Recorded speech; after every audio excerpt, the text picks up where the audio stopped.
করতো, আসার সময় বেশি কাঁদতো।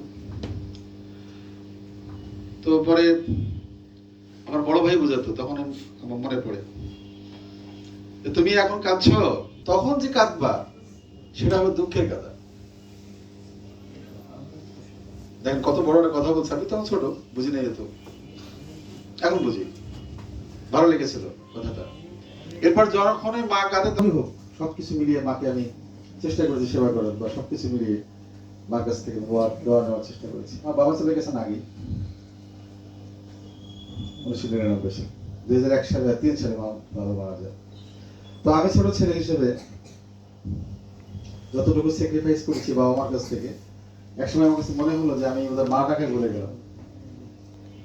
বছর 2 বার যাই, যে মা মা চিল্লাবো, এটা হয় না, কারণ স্কুল লাইফ থেকে ঢাকায় আমি 2-3 দিন সময় লাগে মার সাথে ইজি হতে।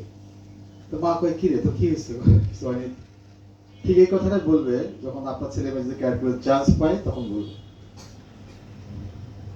ক্যালকুলাস থেকে আসার পর ওভার ডিসিপ্লিন লাইফ মেনটেন করার পরে যখন বাসায় আসবে, তখন দেখবেন 2-3 দিন কথা বলবে, বলে অল্প।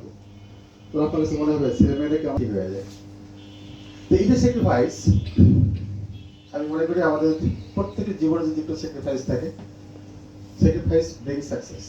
আমার পরিচয় দিলাম, আমি আমার স্টুডেন্টদের সাথে পরিচিত হব, যাদেরকে নিয়ে আমার আগামী দিন থেকে ড্রাইভ শুরু হবে, যাদেরকে নিয়ে আমি একটা নির্দিষ্ট জায়গায় যাওয়ার চিন্তা করছি, যাদেরকে নিয়ে আমি পথ চলবো।